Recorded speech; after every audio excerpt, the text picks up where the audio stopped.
What's going on, ladies and gentlemen? AJ Gore here on behalf of Monster Bass, and I want to share with you guys one way that I rig up my Senkos, Sinkos, Stickos, or stickbait as you may know it, in a way that you guys are going to find pretty fun to fish with and may have never thought of before.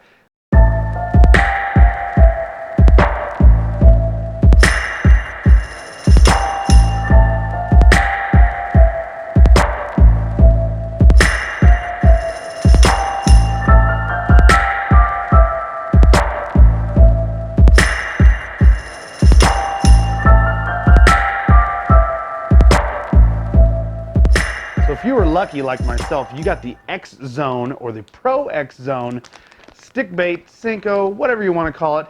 You got this in your July box and you're going to rig it a million different ways.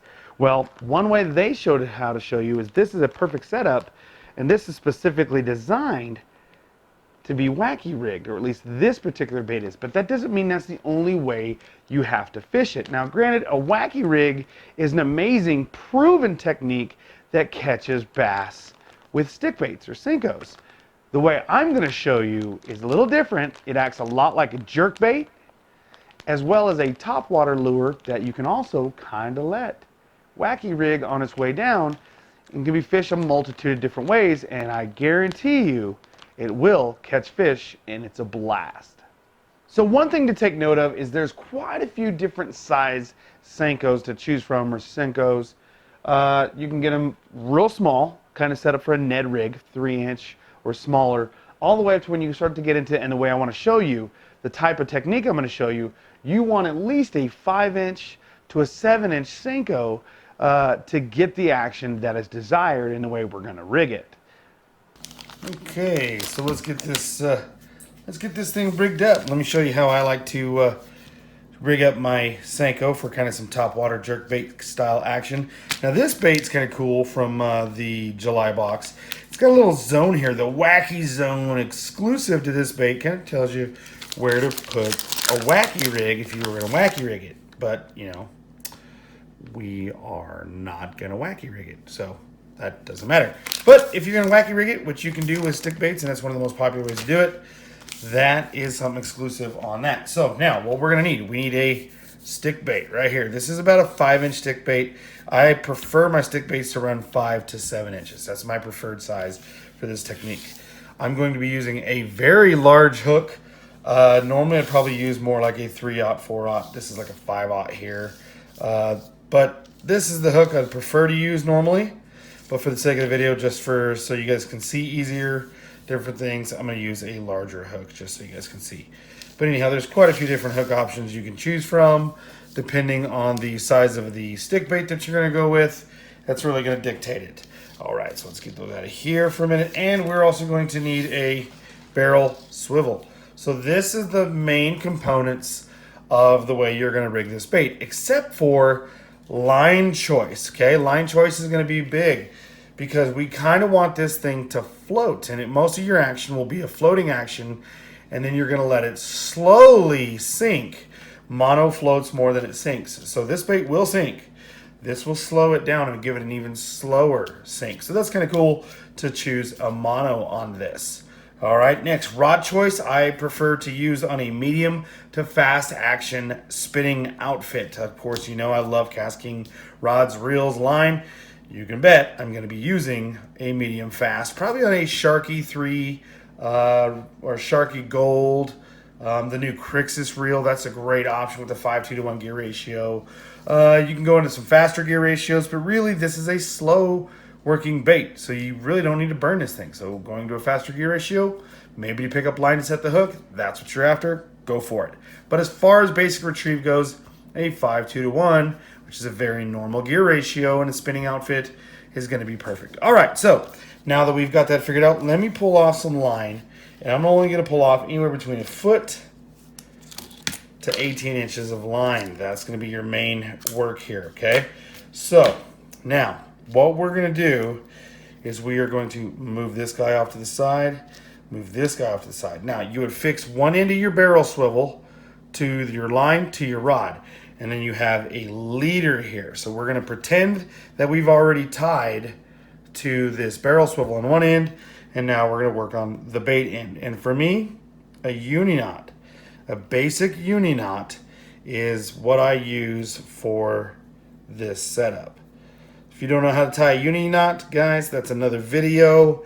Definitely check out Google, YouTube, Monsterbass page. I'm sure they have a bunch of different tutorials on a uni knot. Also, always make sure you wet your line in some way or the other. All right, let's go ahead and cut off our tag end. Don't need to cut it off a bunch. You can leave a little there. I always like to leave a little bit there in case your knot slips or anything, okay? So now we're gonna come down and we're gonna rig up our hook. Guys, I recommend, seriously, this is a big deal here. Snell your hook. If you've never seen a snell tutorial, YouTube it, find it. Hopefully Monster Bass has one up. If not, hopefully they'll get one up soon. This is a major thing. I always go in from the top to start my hook like that. So that way when the knot, or when you set the hook, because you went in from the knot, it pulls down and it actually pulls that hook up, and that'll give you a better hook set. So look up how to snell a hook and make sure you always start your line from the top in. All right, so here we've got it. We've got our hook snelled. Go ahead and cut off a little bit of our tag end there. Like I said, I always like to leave a little bit in case you get a little bit of slippage there. But look at that, guys. Check that out. That is good looking. Okay, so anywhere between 10 to 18 inches. You'll notice, judging by the size of the bait, the length of the line, between 10 and 18 inches will give you a little bit different action, and it will vary. So you can play with that and learn the action you like. Plus, snelling your hook, tying your knots, how much length you cut, you'll get used to it. You'll get it figured out. This will still get you on the water, still get you catching fish. So this is your bait side. This is to the rod and reel side, okay? Well, the purpose of the swivel is for when you're dancing this thing in the water, a little sample video.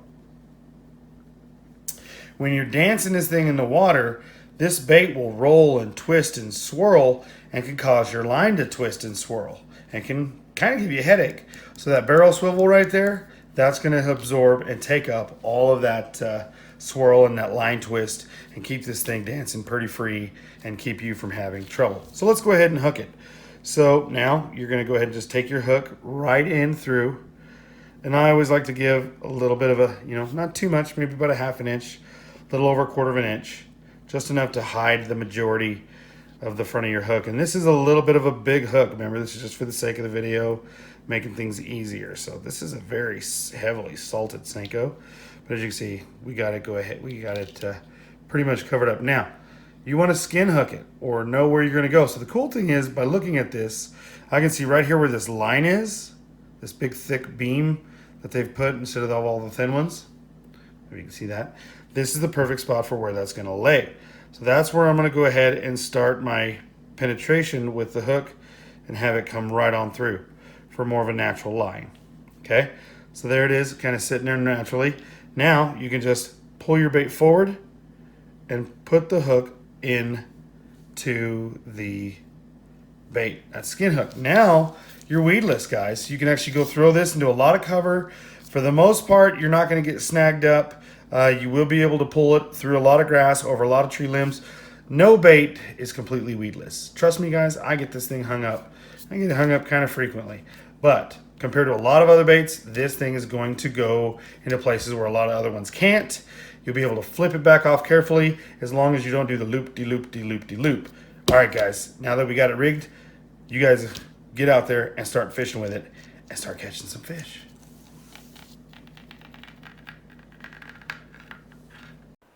Guys, I can promise you, this is a bait that you're going to want to keep on the deck of your boat year-round. It works exceptionally well in pre- and post-spawn techniques, as well as early morning and evening bites all year-round when the fish get into structure, as well as into shallow water. This is a great bait for flipping up into grass, as well as into trees, and it's a weedless bait.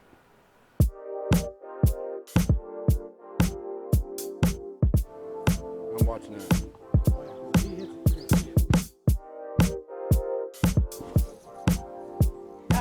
Told you.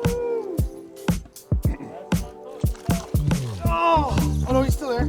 I thought he threw it.